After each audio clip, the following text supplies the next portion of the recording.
I want to tell you about the upcoming melt up. So this is a story about inflation, how it reaccelerates hard. So you know how we had the Great Recession? Well, I'll coin this event the Great Melt Up, and it will happen. It is inevitable. So this story, it starts with the US government's, so the US federal government's national debt crisis. It's going to get worse. It's going to get exponentially worse. I wish I could describe it in a different way, but I've chosen my words wisely. Exponentially worse, and you could be the judge. Here's the US national debt over the past 100 years. This is coming directly from the government's website at the Treasury. So this is their most recent charts. However, we've already crossed 35 trillion in debt in 2024. As I said, look for yourself. It's become exponentially worse. This is where we're currently at. Again, this is from the US Treasury's website. The federal government is in 35 trillion in debt. The interest payments on this debt is, of course, a big concern. As the government accumulates more debt, the interest payments grows.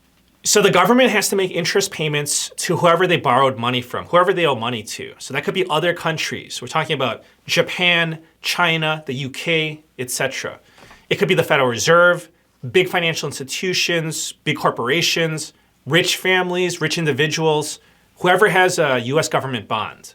Now, I want to connect the dots for you. Why this is a crisis, why inflation will get worse, why the US government, why the US economy cannot afford a recession, and also why the government will choose hyperinflation rather than deflation. So I want everybody to know this so that they can be best prepared. The federal government's primary source of income is tax revenue, so just taxes. So the biggest income source is individual income taxes, then Social Security, Medicare taxes, followed by corporate taxes. So those other tiny little bubbles that you see, those are insignificant. Those are things like customs taxes, excise taxes, etc.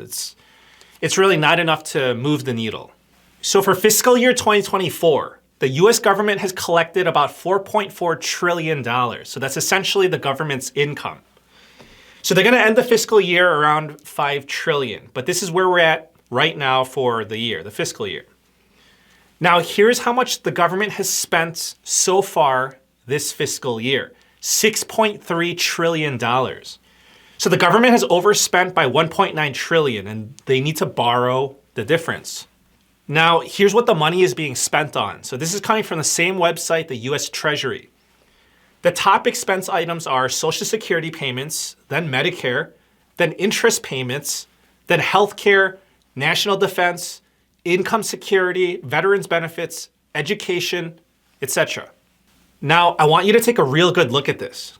The government is overspending by about $2 trillion currently, right? So where are we going to cut $2 trillion from? Take a good look. Who's going to get screwed over here? Now, this is also coming from the Treasury's website. So this is another problem. It says that as of August 2024, the government will spend over $1 trillion a year on interest payments over the next 12 months. So that's the current run rates.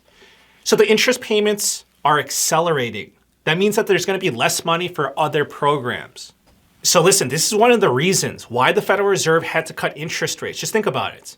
For the full year, if the government's going to collect $5 trillion in income from taxes, right? So $5 trillion, and they're going to spend $1 trillion on interest payments. That's 20% of tax collections. So what's going to happen when that gets increased to 30%, 50%, 100%? It's just going to be, and this is unsustainable, and it's just getting worse. This is ridiculous. It's like a house of cards. So it's eventually going to collapse.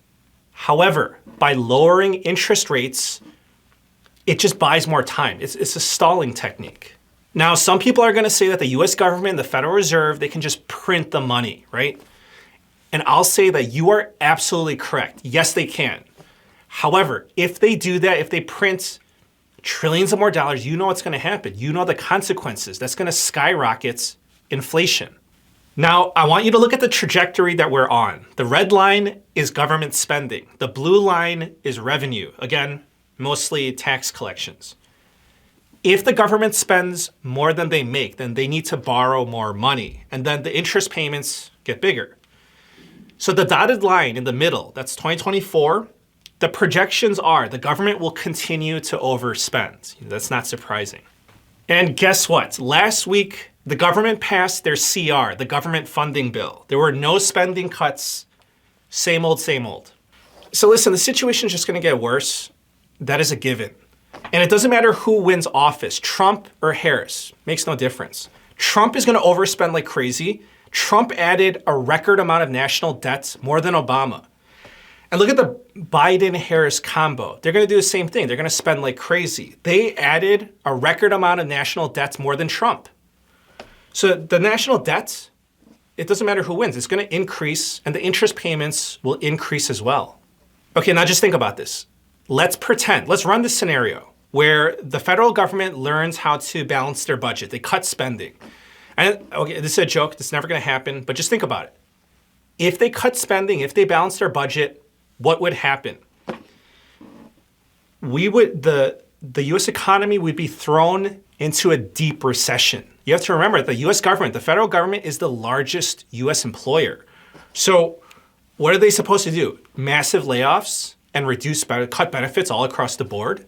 But listen, I really want you to think about that because the U.S. cannot afford that. They cannot afford to have a deep recession or high unemployment. You know why? If there's a deep recession or high unemployment, then tax collections go down. And then that's going to leave us in the same position, a big deficit, and then the government would have to borrow more money. The debt will keep going up, and the interest payments keep going up. So listen, in a deflationary environment, your pre-existing debts become more expensive to service. So it's just going to make the situation worse. So listen, I'm basically saying that the US government really put everyone in a bad spot, a very difficult spot. That's the truth. They left us with no good options. So if you're thinking, what do you mean? How can you be in a position where there are no good options? Isn't that being pessimistic or negative?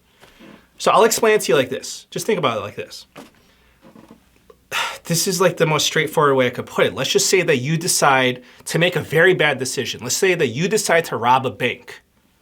And in the process, all the police come and surround the bank. In that position, what are your options? Do you have any good options? No, they're all going to be bad options. So those are the consequences to making a bad decision. I would say making a bad decision repeatedly. Now, I do want to tell you this because there's an idea. There's a concept that's circulating that will actually solve the national debt crisis and inflation. It's if there's a technological breakthrough that's going to massively boost productivity. So people are hoping that it's going to be AI, artificial intelligence. So that's going to do the trick. That's your glimmer of hope, but still a long shot. So the best bad option that we have right now is to inflate. And that's going to be the favored route because two reasons. So the first reason is because inflation makes it easier to keep up with the interest payments. And two, inflation gives the elite class an advantage. The advantage is first access to money. Okay, so what's the lesson here? The lesson is that you must invest in financial assets. This is not to get rich. This is for your protection. This is just to keep up with inflation. So I'm telling you, inflation is going to reaccelerate hard. Probably 2026 could be sooner. But that's going to be the start of the great melt-up. So more and more people are going to realize this, and I'm telling you, you have to get ahead of this. Now, for the average person, I'll give you some straightforward examples. One example would be buying a home as your primary residence. So there's all this talk about there, is it better to buy or rent? I would say that if you're going to live in a home for 3 years or more, you're going to be much better off buying because just think about it. If you're going to get a mortgage and inflation is running at 10%, 15%, then it's going to be so much easier to pay off the mortgage.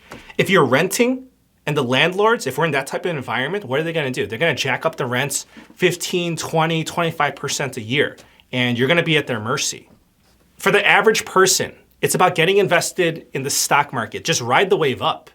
Again, it's not about you trying to get rich. It's about you not falling behind. If you can beat the real rate of inflation, that's great. But at least if you're just, on par, at least your money, your savings, it's not falling behind. For the average person, it's about getting some gold, getting some silver, getting some commodities. You could do that physically. You can do that through the stock markets. So listen, I just want you to be aware of the situation. I'm just trying to keep people safe. The wealth inequality in the upcoming years, it's just gonna get much worse due to inflation. And I'm just trying to help as many people as possible. Thank you for the support. Please subscribe and I wish you a very nice day. Take care.